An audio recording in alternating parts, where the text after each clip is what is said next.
Alright, for today's Best of 2023 category, we are going to the best visual novel slash story focused games. So I guess the best way to begin this is with, well, Once Upon a Time.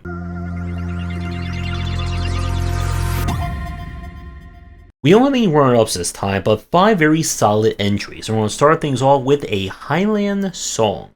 This is the latest game from Inkle, who are known for making very story-rich games like 88 Days. For a Highland song, we play a girl who's trying to visit her, I think, uncle out in the Highlands. And we're going to listen to a lot of Celtic guitar, learn a little bit more about our life and what we want out of it, and do a lot of parallax scrolling. The aesthetic of this game is really well done. I love the kind of views between the different mountain peaks.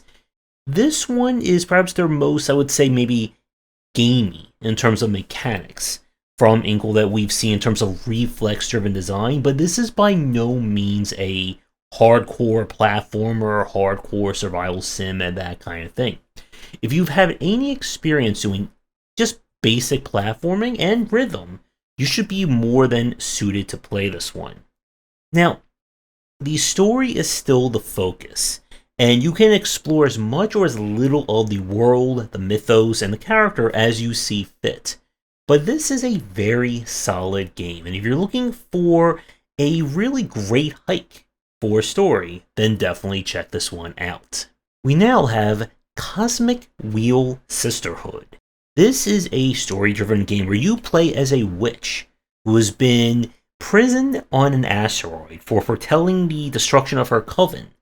And in her midst of isolation and grief, she decides to summon an extra-dimensional being who gives her a new tarot deck that may rewrite all reality in the universe as we know it. So no big pressure here. This game is told entirely through kind of your decisions and what tarot cards you pick. From a personalization standpoint, you're able to design your own style of tarot cards based on the kind of elements you get from decision making and your stories. So there's a really interesting idea that you're crafting not only the personalization, but as well as the customization of what you're going to do with each story. Now this is one of those games where your choices don't matter until they do, and then once that is kind of in full play, the entire game will really change. The story, despite the universe-affecting ramifications, is still kept very small and low stakes, with our character kind of trapped on this asteroid, meeting or reacquainting herself with her friends and the various people, and there's a very rich universe in this game. So this one, again, this is still a very story-driven game. If you're hoping to use your tarot cards to do deck-building combat or explore outside your asteroid, you're not going to get that.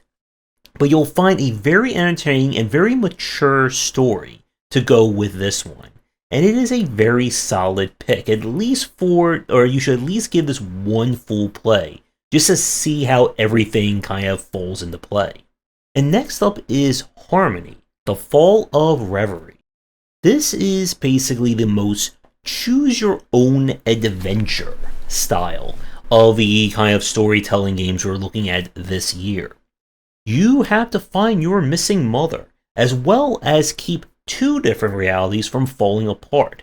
You must learn to control or harness the power of emotions, and use the most giant decision node tree one could imagine for a game. I like the aesthetics and style of this one, and it is a very solid take in terms of how it gamifies the entirety of choice. You're always going to know where you can go down each tree, what resources you need, which endings and so on you're going to push towards. And again, this is entirely story driven, so outside your decisions at each one of the nodes, you're not really going to get anything else out of it. So if you're looking for a very hands-on storytelling based game, then you should definitely check this one out. For our next game, we have Little Goody Two Shoes, a game that combines the charming magic and wonder of a Disney-style story with the disturbing nature and horror of a grim fairy tale. We play as Elise, a lovely lady in a tiny village where she has 3 eligible bachelorettes all wanting to romance her, and she's just trying to make her life work day after day.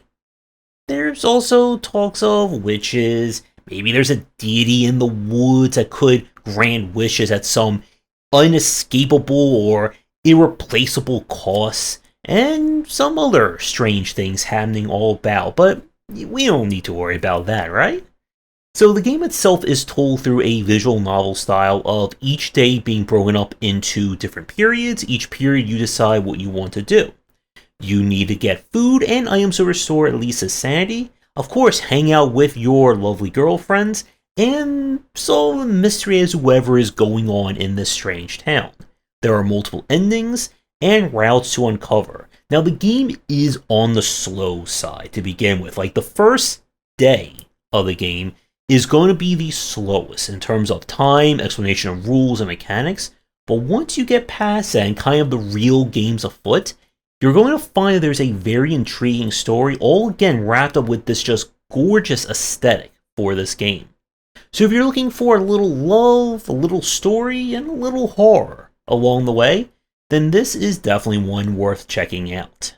And last but not least, we have Slay the Princess. This one, of the games I mentioned on this category, is the most kind of, I guess, straightforward in terms of its presentation. This is a visual novel game. You have been sent to the woods in order to slay the princess, who has been foretold she's going to destroy the world and life as we know it. It's very simple, really, until you get in there and, well, things get very, very messy fast. This is a game that fully enshrines or fully encaptures the idea of like the choose your own adventure style with the visual novel gameplay. And while the mechanics again are as straightforward as one can get, the story takes a lot of interesting turns that, while you'll probably guess kind of like the main point of this very early on, it's going to be hard for you to actually figure out where it's all going to lead at the game's conclusion. Now, they are working on an expansion, I believe maybe some free DLC that will add more endings or more content, so you may want to wait on that if you haven't already picked it up.